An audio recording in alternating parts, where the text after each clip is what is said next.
Hello, my name is Robert Dean Steele, and this is your daily Bible class. We are in the book of 1 Peter, looking at chapter 2, and we're looking at verses number 18 right through to 21. Here is Peter giving some simple instructions on how we should live. He says, slaves, in reverent fear of God, submit yourself to your masters, not only to those who are good and considerate, but also to those who are harsh. He says, wait a minute.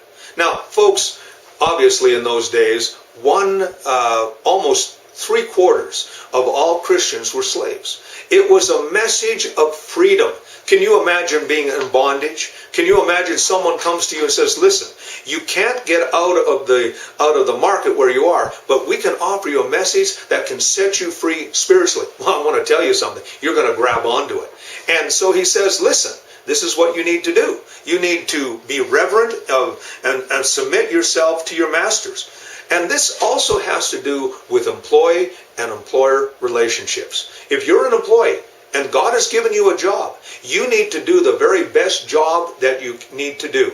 You don't need to be grumpy. You don't need to sit there and back talk. You don't have to gossip with everybody else. No, you are to be an example of integrity, an example of purity, an example of good work ethic. You're to be on time. You are to be there as an example. You're to do your work with diligence. You are to be a representative of Jesus Christ in that situation.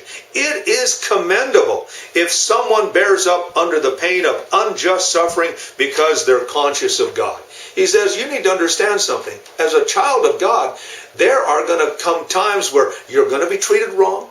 But when you are conscious that you are doing this all for the Lord, that you are His ambassador in that place at that time, with those people, with that employer. You may not agree with your employer. That employer may not be very nice to you, but you will do the best job possible. Folks, it's not easy sometimes to work in some of the atmospheres and places where you are. You say, I want to quit. I want to give up. But you know what? God has placed you there for however long you are there to be. And when you are there, you are to be the best employee. You are to have the best attitude. You are to be the very best representative, because you are a representative of Jesus Christ in that workplace. He says, and it's to your credit if you receive a beating for doing wrong and endure it.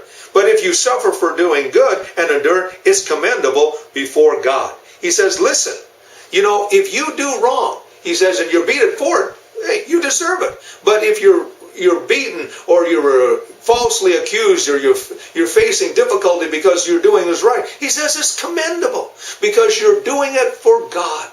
I think of many of the brothers and sisters in the communist countries and Muslim countries who are suffering for their faith right now. And they're wondering, God, is it really worth it? I want to tell you something. It is worth it. I was thinking of that pastor in Toronto who was in North Korea, and he suffered terribly for a couple of years. But when he came back into Toronto, folks, it was a victory. People looked at him and said, there is a man of God. And you know what? He is a man of God. We need to understand there's a reason why we go through what we go through.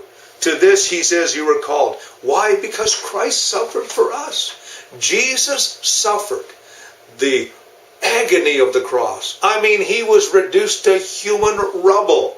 He endured the agony of the cross. He suffered.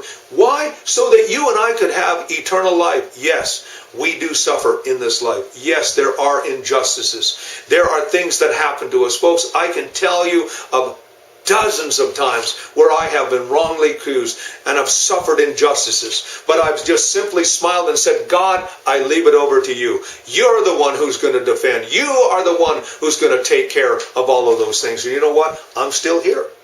I'm still preaching the gospel, even though I've suffered from time to time serving the Lord.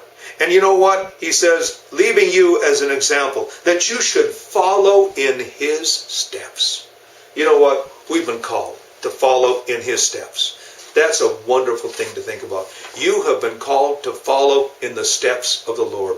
You've been called to do His plan and purpose. Jesus Christ led the way. And so today I do encourage you to live in a manner that is worthy of Him. That's what it says as we close off this time together. Jesus Christ was our example, and we are only following His example and living like He did. Jesus Christ lived a perfectly sinless life, and that perfectly sinless life gave Him the wonderful privilege of being able to be our example. It says, He who knew no sin became sin for us. When Jesus Christ hung on the cross, all the sins of mankind were placed upon Him, and He became our example. Folks, I'm not telling you that all the sins of the world are going to be placed upon you, but I am going to say this, that sometimes as a Christian, we suffer persecution. Peter was talking to a group of people that were suffering persecution. They were going through a hard time at the time, and he was trying to put it all in perspective. He says, the things that we suffer now, right now, are nothing in comparison to what we're going to receive in the future. Think about that today. My name is Robert Dean Steele. This is your daily Bible class. You have yourself a great and godly day.